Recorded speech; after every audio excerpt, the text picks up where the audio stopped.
Aparna's recipes को subscribe करने के लिए यहाँ पर क्लिक करें और नए वीडियो के नोटिफिकेशन के लिए बेल आइकन दबाएं। मेरे किसी भी वीडियो पर फीडबैक देने के लिए नीचे के वीडियोस को स्क्रॉल करें और ऐड पब्लिक कमेंट्स में आपके वैल्यूएबल कमेंट्स लिख दें। नमस्ते दोस्तों, मैं अपर्णा अपर्णाज रेसिपीज में आपका स्वागत करती हूँ। आज हम बनाएंगे शेजवान चटनी। तो आप इस रेसिपी को जरूर ट्राई करके देखिए और अगर आपको ये अच्छी लगी तो मेरी वीडियो पर लाइक करें, अपने दोस्तों के साथ शेयर करें और ऐसी ही अच्छी रेसिपीज के लिए मेरे चैनल पर सब्सक्राइब करें।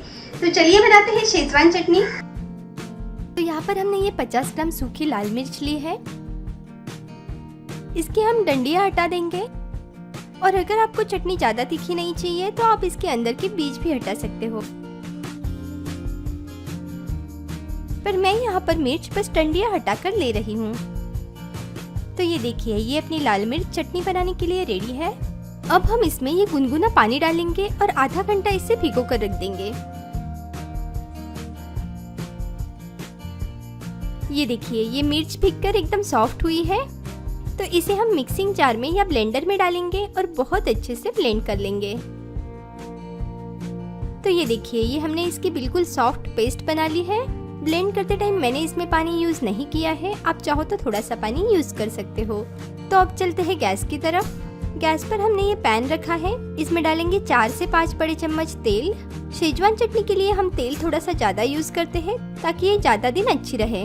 अब यहाँ पर हमने 10 से 12 बड़े साइज के लहसुन की कलियों को बारीक काट कर लिया है। ये साधारण 4 बड़े चम्मच लहसुन है। इसको थोड़ा सा भूनेंगे। अब डालेंगे बारीक कटा हुआ अदरक, साधारण 2 बड़े चम्मच। अदरक और लहसुन को अच्छे से भून लेंगे। तो ये हमने इनको भून लिया है और इससे बहुत अच्छी खुशबू आ रही है। अब हम इसमें डालेंगे ये लाल मिर्च की पेस्ट। इसे भी हम अदरक और लहसुन के साथ मिक्स करके कुछ सेकंड्स के लिए भूनेंगे।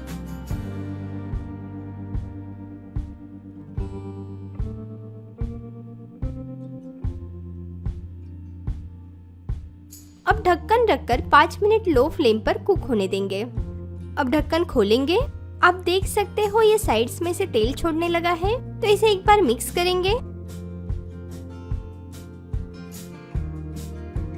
और अब हम इसे पानी डालकर कुक करेंगे। तो यहाँ पर ये मैंने साधारण आधा कप से थोड़ा ज्यादा पानी इसमें डाला है। पानी के साथ इसे मिक्स करेंगे और अब हम इसमें बाकी की चीजें डालेंगे। तो यहाँ पर ये डालेंगे 2 बड़े चम्मच विनेगर, 2 बड़े चम्मच टमाटो केचप या टमाटो सॉस, 1 बड़े चम्मच से थोड़ा सा ज्यादा सोया सॉस, 1 बड़ा चम्मच चीनी। मैंने यहाँ पर पिसी हुई चीनी यूज की है, आप चाहो तो नॉर्मल चीनी भी यूज कर सकते हो। और फाइनली इसमें डालेंगे स्वादानुसार नमक। सबको अच्छे से मिक्स करेंगे।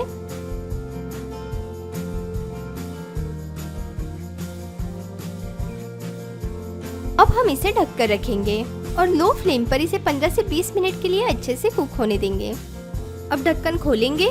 इसे मैंने बीच में एक बार खोलकर मिक्स किया था ताकि ये जले नहीं। और अब ये अपनी शेजवान चटनी रेडी है। तो गैस का फ्लेम बंद कर देंगे और इसे थोड़ा सा ठंडा होने देंगे। ठंडा होने के बाद ये मैंने इसे एक बाउल में निकाला है। इस चटनी को यूज करके आप बहुत सारी अच्छी चाइनीज रेसिपी बना सकते हो। तो आप भी इस चटनी को जरूर ट्राई करें और आपके अनुभव कमेंट सेक्शन में लिखना ना भूलें।